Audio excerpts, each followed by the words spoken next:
What's going on, family? Welcome back to the Cinema Goodness Podcast. I'm Kaheem. This JP. What's going on, JP? Nothing much, man. I'm excited about season 2 of Stranger Things. I'm happy to be here. Yeah, man. Me too, man. Season 2, man. Things heating up a little bit. Can't wait to get into it, man. Remember, this podcast, this episode is all about Stranger Things, man. We moved on from season 1, which we recorded last week. If you haven't watched that, go back and check that out. This week, we only dealing with season 2, man. So much has happened, man. Can't wait to get into it. So sit back, relax, grab some popcorn. Let's get into this cinema goodness. Right? I put up my 2 for season 2, and I'm ashy. Oh, that's all good, man. Let's get into this intro. What's going on, family? This is Kaheem. And I'm JP. And this is the Cinema Goodness Podcast, where we talk movies, all things related to Hollywood, including your favorite genres and upcoming projects. Join us here for an unbiased and unfiltered discussion from our unique perspective. So sit back, relax, grab some popcorn. Let's get into the Cinema Goodness. What's going on, family? This is Kaheem. All right, man, we're going to get that together, man. It's going to be clean. But yeah, man, we back, bro. Of course, we going into season 2 of Stranger Things, man. Season 1 was really crazy. It actually started like a phenomenon, man. People were so into season 1. Like the demand was for season 2 was crazy high. So people was really excited to get back into it when it first came out. That was years ago, of course, and this is a rewatch. We actually watched this all before. We just going back over it, man, in preparation for season 5, man. So count down. Count down. It's not that too far off, too, a few weeks. But yeah, man. Opening up season 1. Oh, do you have the synopsis? The synopsis of season 2? Absolutely. So in Stranger Things season 2, set in 1984, the residents of Hawkins are once again threatened by the Upside Down after Will Byers becomes connected to a sinister, shadowy entity dubbed the Mind Flayer.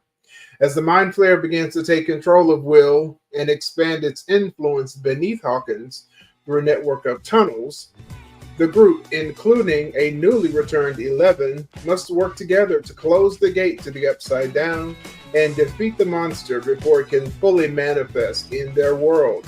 The season also introduces new characters like Max Mayfield and Billy Hargrove, while Hopper and Joyce investigate the source of the new disturbances.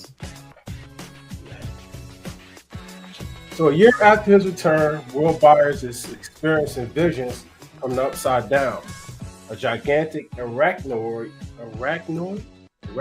shadow monster, later named Mind Flayer, is becoming an ominous presence in his visions. So we got new arrivals that you mentioned, right? We got Max Mayfield. Absolutely. Yeah, man. Max Mayfield, a highly skilled arcade gamer, moves to Hawkins with her aggressive older brother, Billy Hargrove. The boys are intrigued by Max's high scores. She has Mad Max on all the games at the arcade. She done took over. Absolutely. And because of the way season 1 ended with 11 disintegrating, so got to remember, they have lost 11. 11 is gone, and she's been gone for a year, essentially. Yeah. Okay?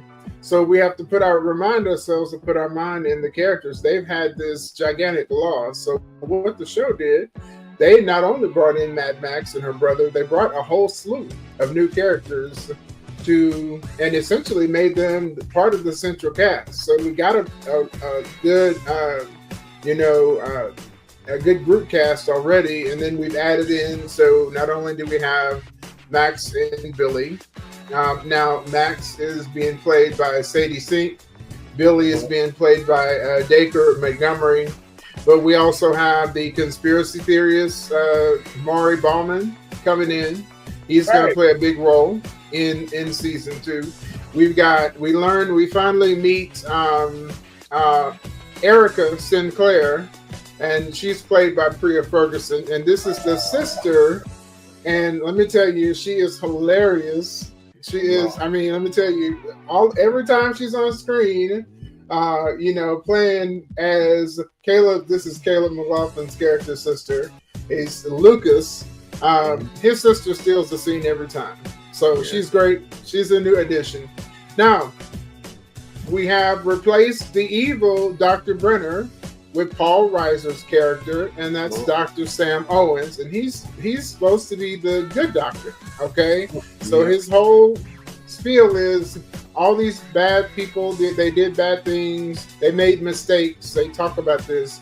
He comes in and he's supposed to be the good influence. They're taking care of Will, he's getting regular doctor checkups, supposedly. And then I would say one of the most important new characters, we see him in the very beginning of season 2, Sucker Face with Joyce. That's Sean Astin and her new love interest, Bob Newby, superhero. Yeah, superhero. Can't forget the superhero part.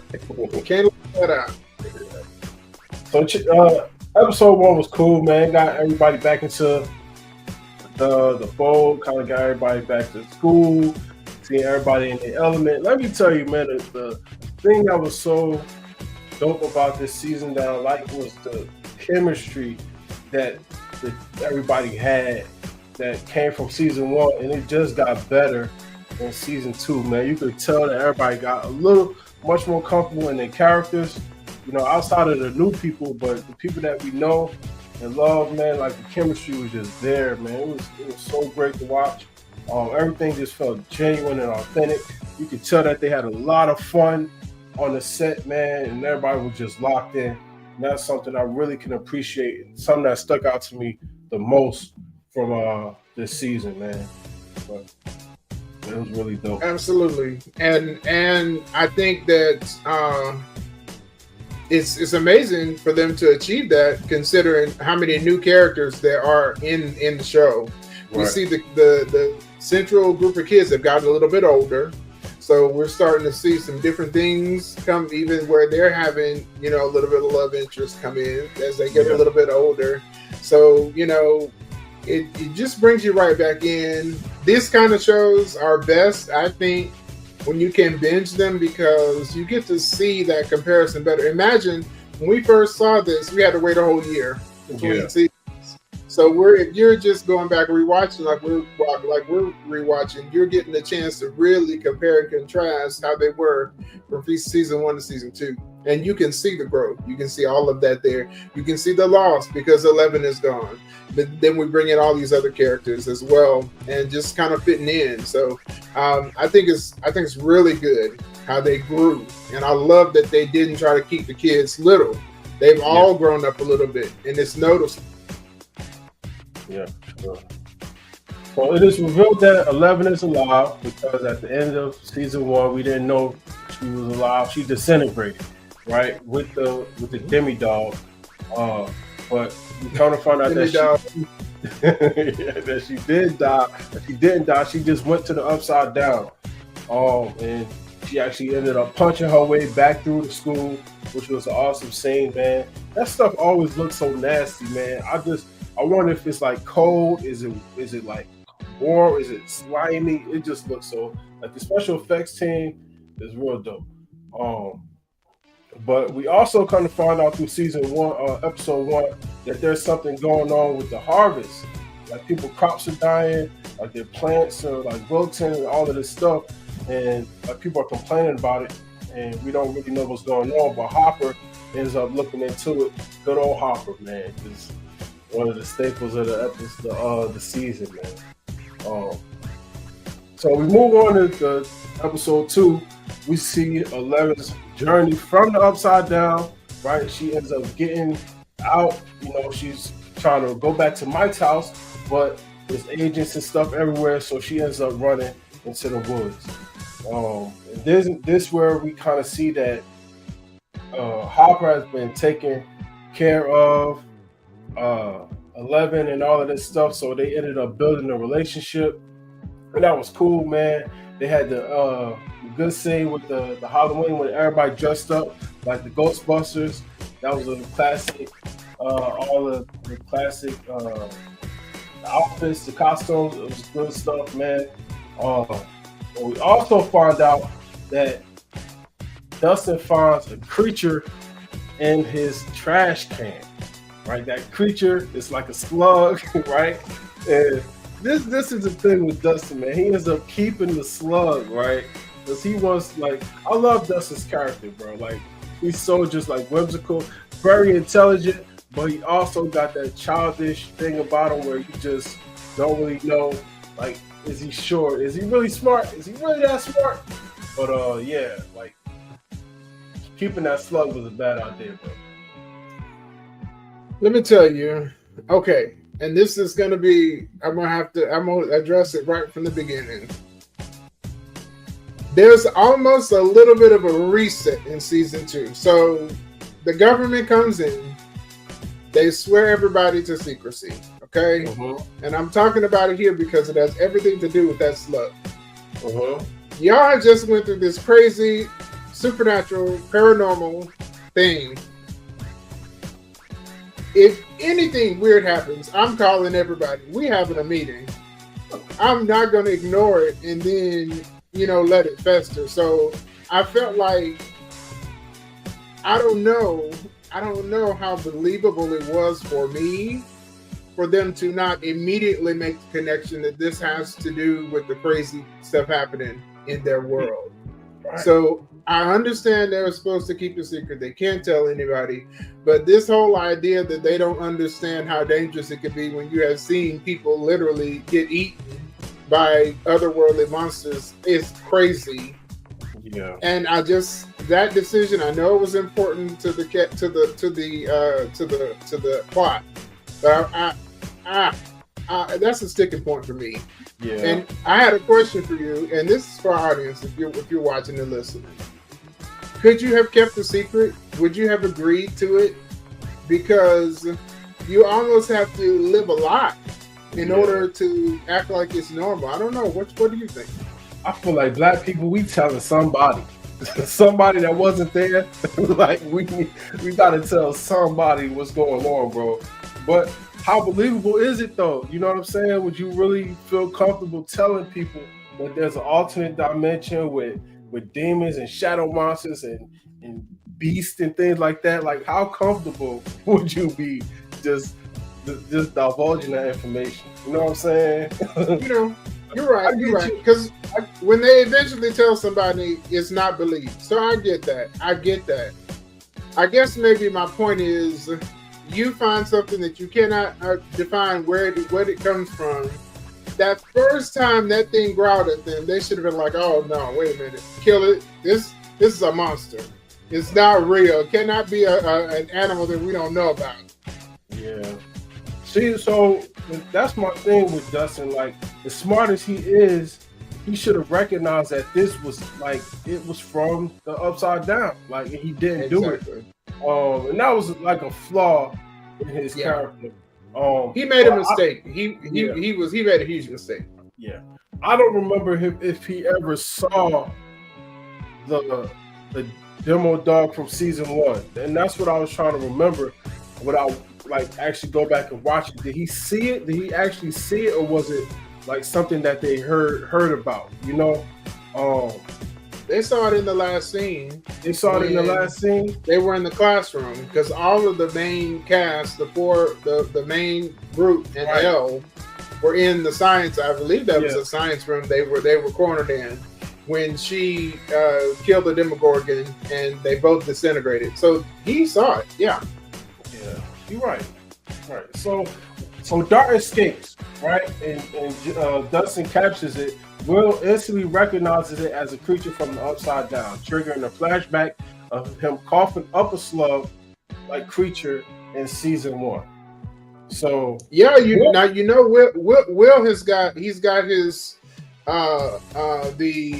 Upside Down Wi-Fi connection. He's wirelessly connected now to the Upside Down. He's got his Bluetooth on. He's automatically connected. He don't have to go to the Upside Down. He can blink. He can trip. He can get scared. Bam! He's in the Upside Down. Yeah, for sure. Right.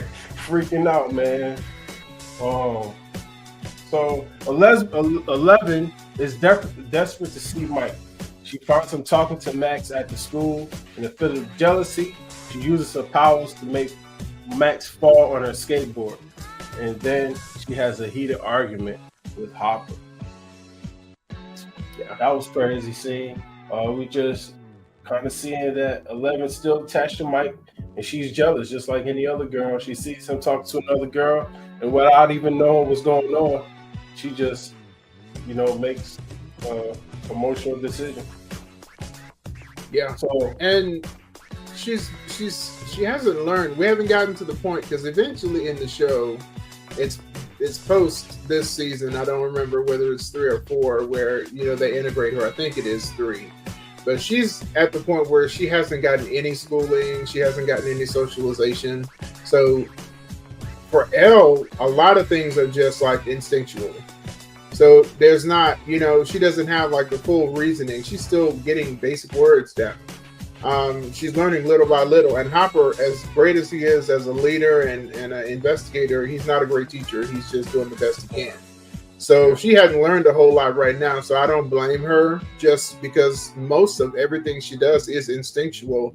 It's not based on her having a lot of education or experience, because for the most of her life, she's been either locked in a lab, or now that she had a little freedom when she got out, now she's locked in the cabin, hiding from the government. So Will's having these constant nightmares about the Upside Down and Shadow Monster, and Hero Bob, superhero Bob, Bob Newby. Yeah, man. Encourage Will to confront his demons, face his fears, and Will tries this. He tries to confront the Shadow Monster and ends up becoming possessed. So that backfires on him really bad. Yeah, that was a horrible scene. That thing going into him was horrific. That was tough to watch.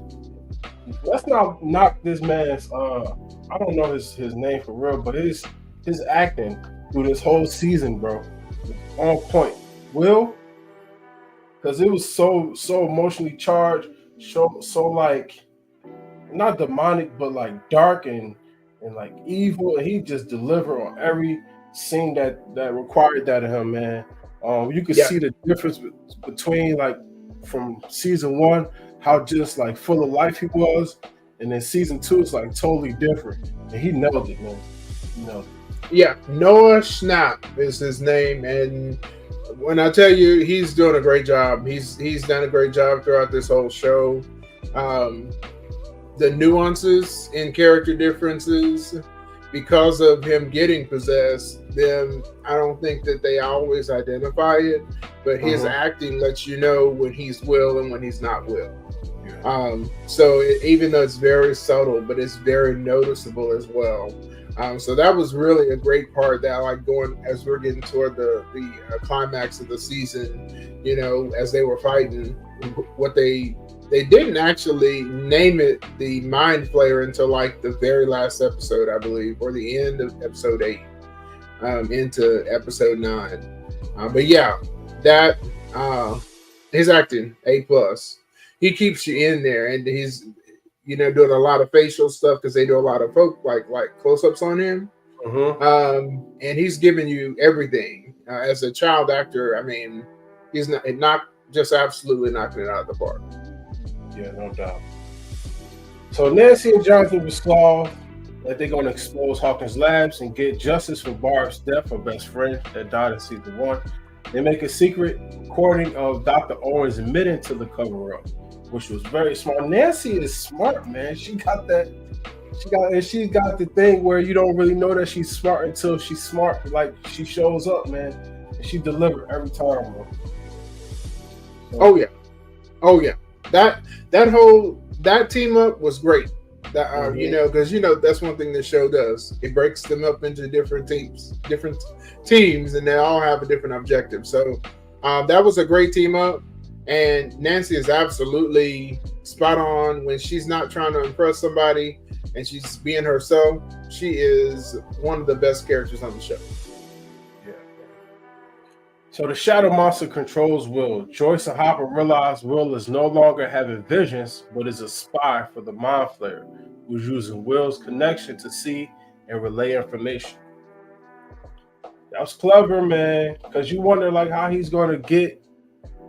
Like, how is the Mind Flayer going to use Will, and like what's his purpose? What's doing up? But it comes to find out he's a spy. He's the one looking from like the real world to see how the Mind Flayer can actually move and like take over. Cool, clever. 11 discovers. Well, 11 discovers files on her mother, Terry Ives, using her psychic abilities. He contacts Terry, her aunt, and sees memories of her and another child, Kylie, at Hawkins Lab. So this is.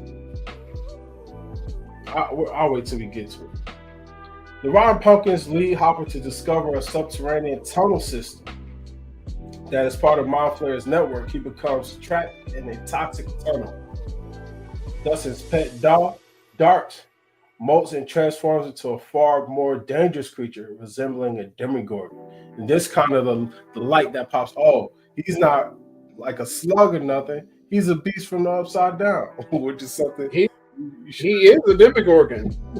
Yes, we're getting him in the larval stage before he becomes the final, killing machine. Yeah, man. Great. And hilarious, he named him D'Artagnan. That was funny. All right, man. So Nancy, go ahead. No, go ahead. Also, Nancy and Jonathan visits conspiracy theorist Murray Bauman with recorded confessions from Dr. Owens.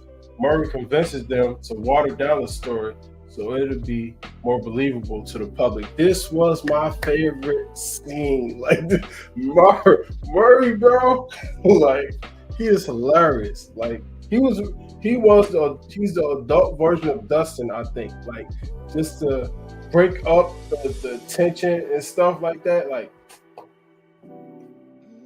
that's a great observation. Yeah. So what did you think about Murray? Like his introduction, like what did you think about it? I love his character because he allows us to get closure on Barb, and the way he thinks about things, because he's been there, like they sprinkled him in the beginning, and then we get, realize how much more important he's going to become later on, as it pertains to, moving that part of the story forward. Because it's really, Barbara's parents were going through it. They're really, really struggling because they know that their daughter wouldn't just leave. And the government, instead of saying that, they found her body or creating a fake body like they did with Will, they just made it seem like she just left. So they're about to, sell their house and lose everything, searching for somebody that, Nancy and all of them know is dead,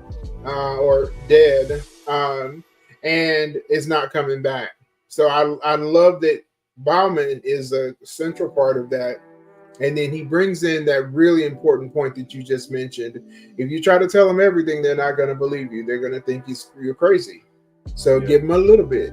And then gave him that analogy of watering down the drink. So I love his character because I don't know how we would have gotten that without him. I don't think any other of the characters, even as smart as Nancy is, I think she was stuck as to what to do. And with the government lowjacking everybody, they're listening to, literally all of their houses have been bugged at this point. So they don't have any privacy, whether they realize it or not. Everything they're saying in their houses has been listened to and on their phones. So them being able to accomplish this using Murray Bauman, I love it. It's a great high point in season 2 for me. Oh, man. Funny as hell. So Oh, Joyce yeah. is He's hilarious. yeah. The pull And out by the way, let me say this. I'm sorry to interrupt you. Okay. He was able to tell Nancy and Jonathan. what is it, Jonathan? Yeah. He was able to cut through the BS because they were BSing each other about how they liked each other.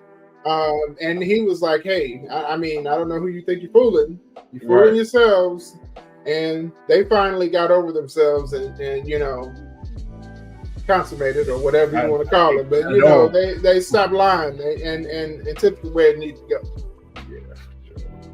Good character progression, good character arc for them. It seemed genuine. It wasn't forced. It seemed like they wrote it well. They paced it out. So yeah, that was a highlight. So Joyce's boyfriend, Bob Newby, used his knowledge of maps to decipher Will's drawings, revealing a map of the Hawkins area and pinpointing Hopper's location in the tunnels, which was clever, man, because you got Will drawing all these pictures. You like, what does it all mean? And then Joyce kind of puts it together. Oh, it's like vines or something. Or Joyce or Hopper kind of put that together. And then you got Bob taking it to another level. He's not just vines, it's a map.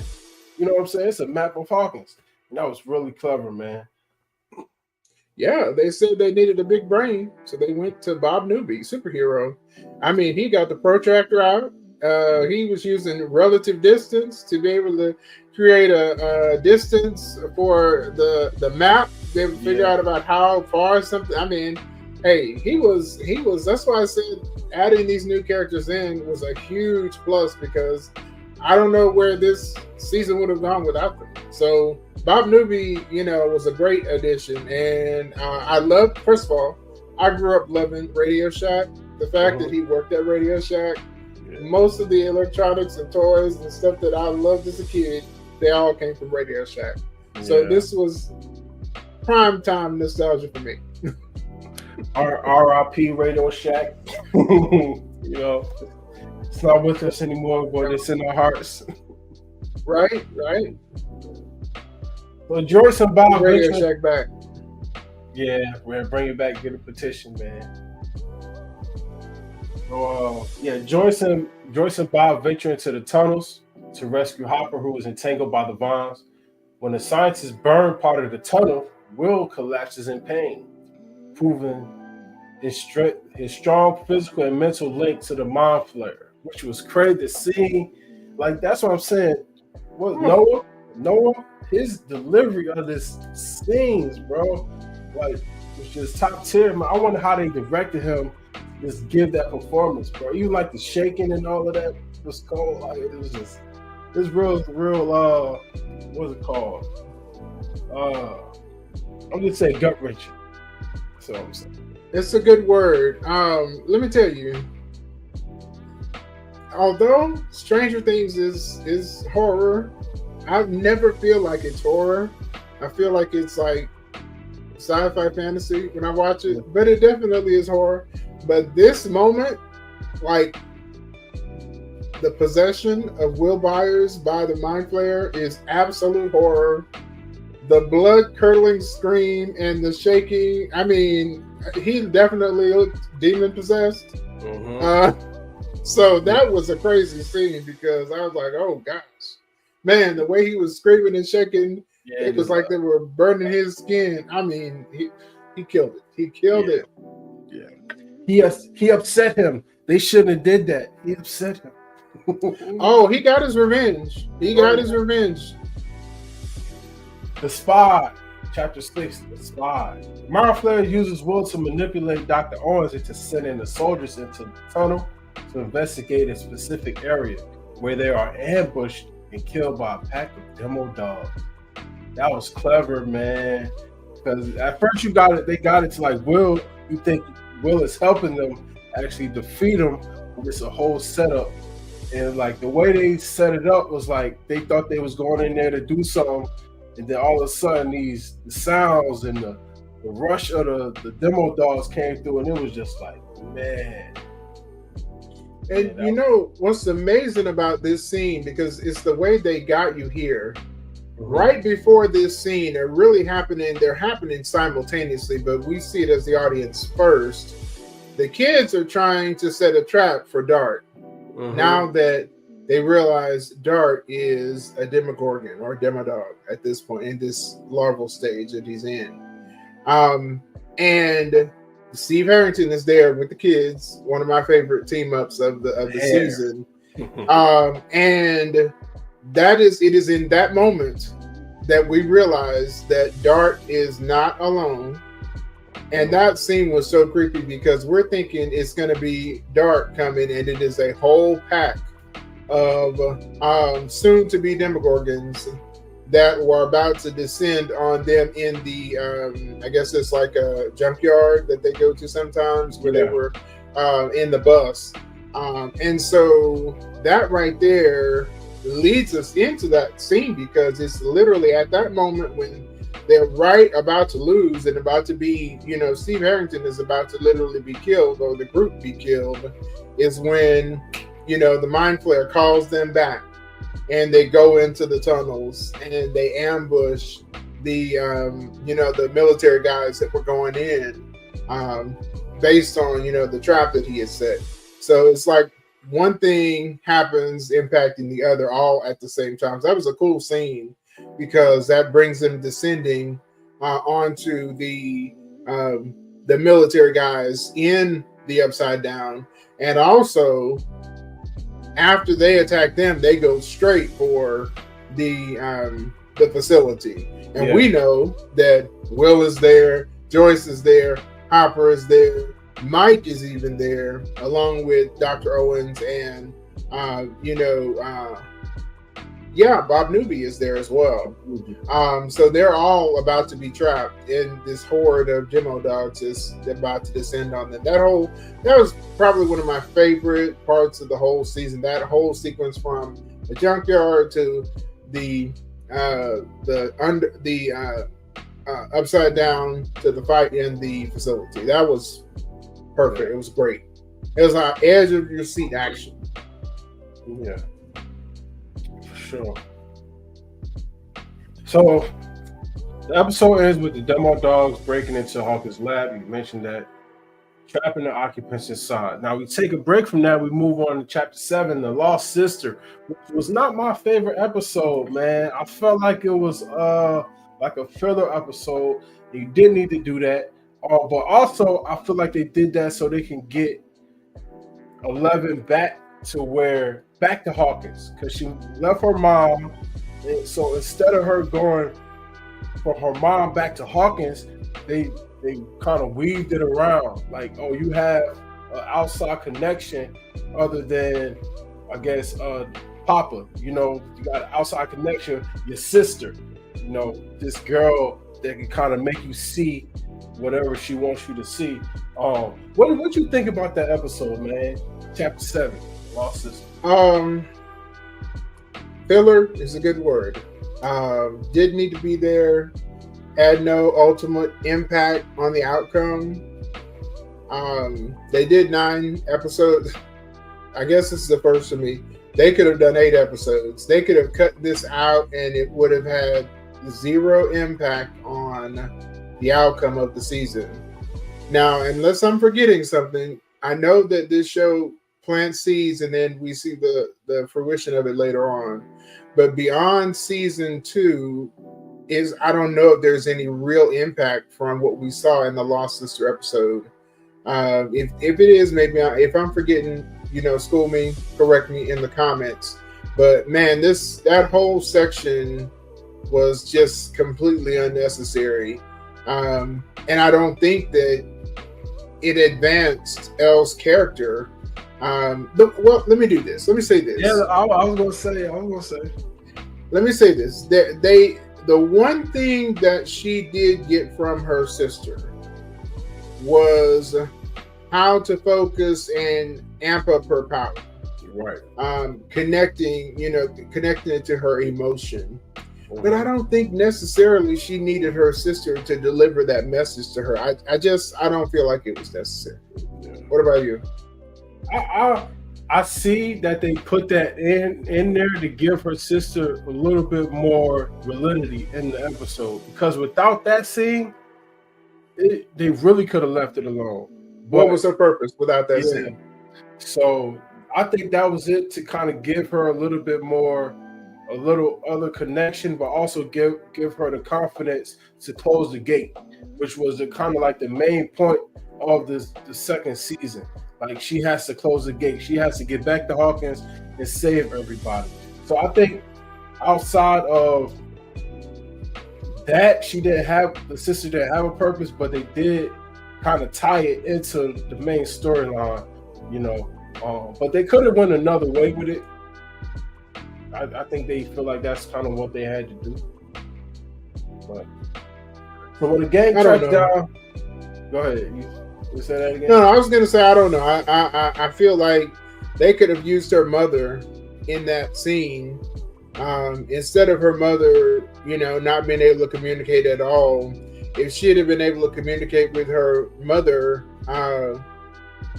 it almost feels like the ancestral plane in Black Panther, but right. when she's able to connect in that like other zone, if she had been able to communicate with her mother, I think they could have delivered that same information, and then we wouldn't have taken like a side quest, because it absolutely feels like a side quest, which is kind of fitting because this show does talk about things like Dungeons and Dragons where they do side quests, and as we know in video game culture, you have side quests as well. So I guess that it kind of fits in that way.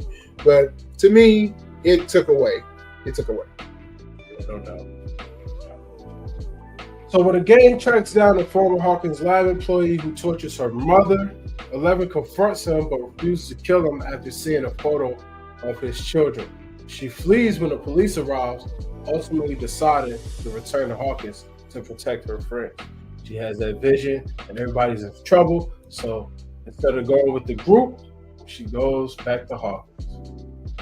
And that moves us to Chapter 8, The Mind Flayer. And she literally gets there just in time. I clocked it when I was watching. I said, this is the eighth episode at like 44 minutes until the point where they find out that Elle is alive. And I'm like, man, they didn't bring her in the whole time. But I think that they did adequately bring in other characters to replace her and Dr. Brennan. Yeah, for sure. So the Demodogs attack your lab, forcing everyone inside to hide. Newby volunteers to fix the power and heroically reboots the system, but is brutally killed by a Demodog just as he's escaping. Terrible scene, man. Terrible scene. I did not want it to die. And it was so cold because I watched it already. But when he stepped out of that closet and the broom fell, I said, damn. Like, anything could have, like you couldn't have caught it with your foot, you know, like you couldn't have, but it was just too fast. And that the Demodog saw him and started going after that man. He tried hard, bro, but ate him alive. The thing was, though, he stopped. Like when he got free in that big room and he saw Joyce, he stopped instead of just keep running out the door. And me, I'm like, don't stop, keep going. He turned and looked at her. And that thing jumped out, tore his ass up, man. I said, damn, man. Well, let me tell you, he deserves the name Bob Newby superhero, because where Hopper left off, he picked up. And although he doesn't have the physical attributes of Hopper, man, him using his mind to gain the upper hand, to help, you know, even though he doesn't have that hero aesthetic, that hero, you know, stubbornness or roughness, he's just as much a hero on the show. He was integral to them figuring out not only the map, but also, you know, escaping the attack from the Demogorgon dogs.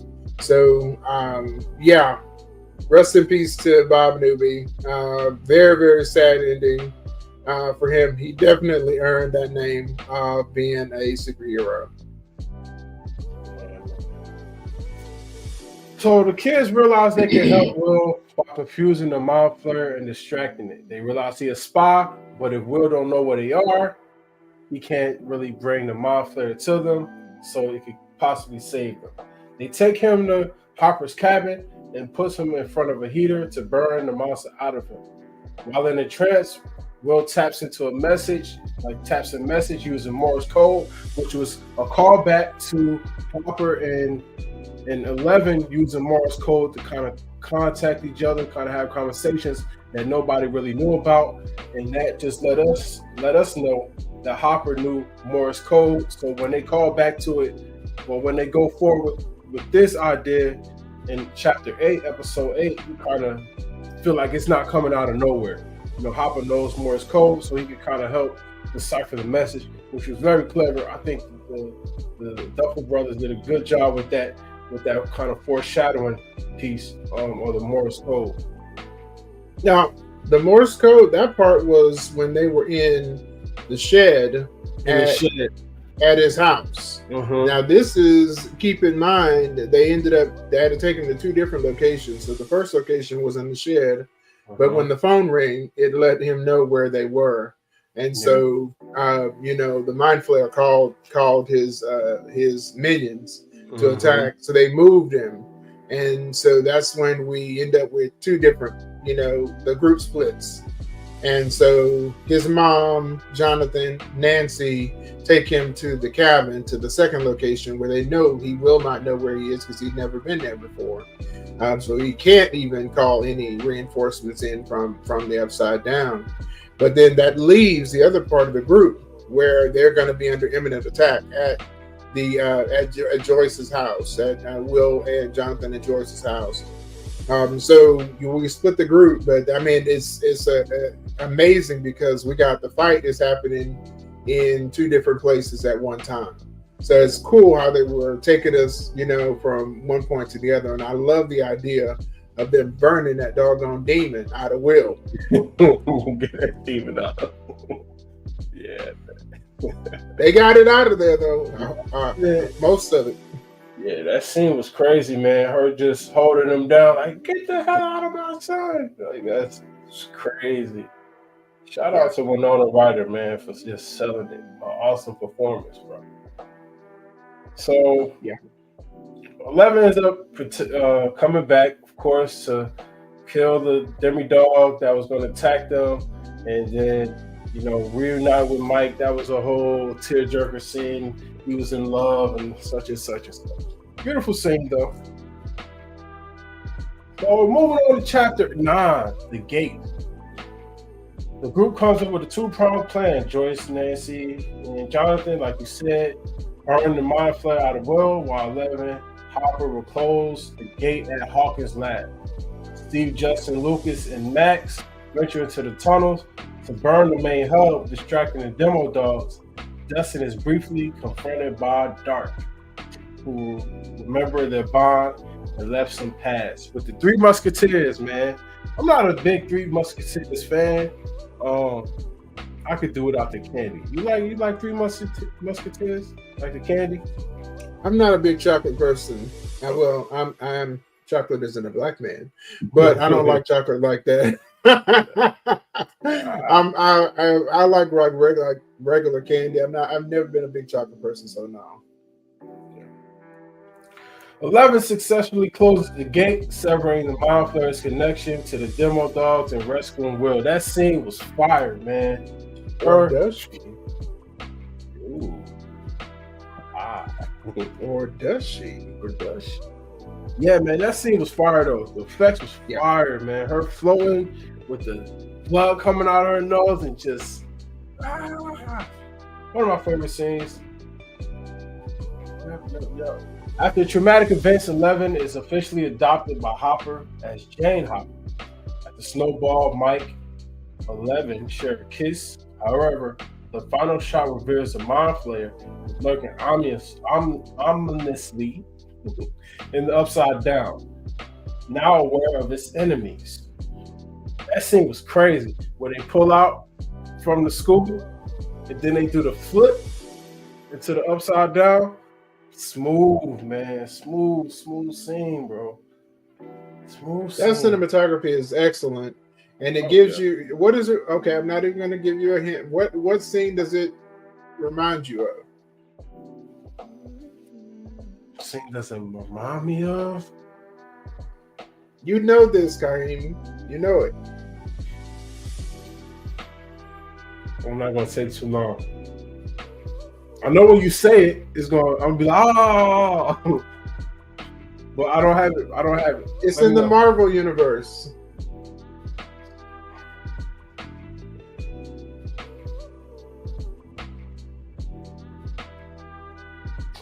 So one thing that comes to my mind is the Black Panther when T'Challa is walking towards the throne and is doing like this circular motion. Was that the one you talking about? That's Okay. it. That's it. Yeah. Smooth, man. I love Exactly. that. I love that motion from the camera, man. Oh, what made theirs so good is the fact that they had the two different looks, two different styles of the school. Like it was a clean Mhm. version at night, and then it was the upside down version, and the way it moved so seamlessly was just really good, man. Really good, bro. It was a good ending to season 2. Lets you know that it's more darkness on the horizon, literally. Yeah, man. The team, the party, got a whole lot more ways to go. They thought it was safe, but it looks like they're not. Yeah. So, who is your favorite character for season 2? Season 2, Murray, man. Murray took it from me, bro. Murray. Okay. Murray Okay. was my favorite one. How about you?